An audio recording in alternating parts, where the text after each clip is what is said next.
వందేండ్ల అవసరాలకు తగ్గట్లుగా ఉస్మానియా హాస్పిటల్ను నిర్మించాలని సూచించారు ముఖ్యమంత్రి రేవంత్ రెడ్డి. 2 ఏళ్లలో నిర్మాణాలు పూర్తి కావాలని ఆదేశించారు.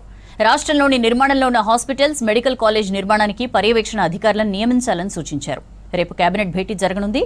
పంచాయతీ ఎన్నికలు, బీసీ రిజర్వేషన్లపై సుదీర్ఘంగా చర్చించే ఛాన్స్ ఉంది.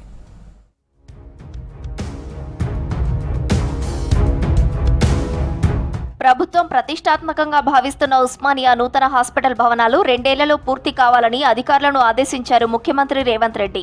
100 ఏళ్ల అవసరాలకు తగినట్టుగా అధునాతన పరికరాలు సమకూర్చుకోవాలని సూచించారు. దీనికి సంబంధించిన ఏర్పాట్లు చేయాలని సూచించారు. హాస్పిటల్ నిర్మాణ పనులతో పాటు స్థానికులకు ఇబ్బంది లేకుండా చుట్టూ రోడ్ల నిర్మాణం చేపట్టాలన్నారు. హాస్పిటల్ పనుల పురోగతిపై 10 రోజులకోసారి తానే స్వయంగా సమీక్షిస్తానన్నారు రేవంత్ రెడ్డి.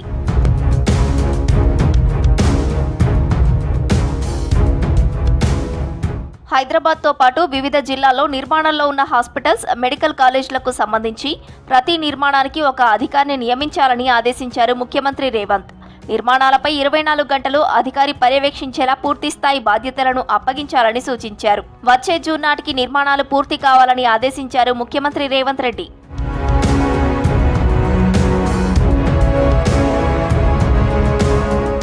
రాష్ట్రంలోని అన్ని రహదారులపై రవాణా చెక్పోస్టులను ఎత్తేయాలని ఆదేశించారు రేవంత్ రెడ్డి. దీనిపై తక్షణమే అధికారులు నివేదిక ఇవ్వాలని సూచించారు. సీఎం ఆదేశాలతో అప్రమత్తమైన రవాణా శాఖ అన్ని చెక్పోస్టులను ఎత్తివేసింది.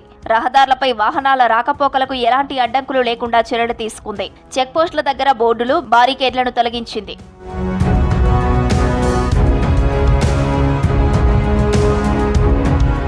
కొమరం భీం జయంతి సందర్భంగా నివాళులర్పించారు ముఖ్యమంత్రి రేవంత్ రెడ్డి. ఈ సందర్భంగా ఆయన పోరాటాన్ని గుర్తు చేసుకున్నారు. ఆదివాసీ గిరిజనుల ఆరాధ్య దైవం, అస్తిత్వ, ఆత్మ గౌరవ పోరాటానికి కొమరం భీం స్ఫూర్తి అని కొనియాడారు. ఆయన స్ఫూర్తితోనే ప్రజాప్రభుత్వం కొనసాగుతోందన్నారు రేవంత్.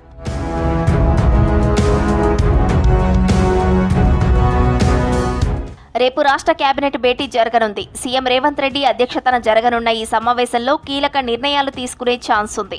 ముఖ్యంగా పంచాయతీ ఎన్నికలపై క్లారిటీ రానుంది. బీసీ రిజర్వేషన్లు, పంచాయతీ ఎన్నికల నిర్వహణపై ఈ కేబినెట్లో చర్చించనున్నారు. స్థానిక ఎన్నికల నిర్వహణపై 2 వారాల్లో క్లారిటీ ఇస్తామని ఇప్పటికే హైకోర్టుకు రాష్ట్ర ప్రభుత్వం తెలిపింది.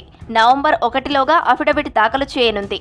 నవంబర్లోనే కొత్త నోటిఫికేషన్ వచ్చే ఛాన్స్ కనిపిస్తోంది. బీసీ రిజర్వేషన్లపై రేపటి భేటీలో చర్చించనున్నారు.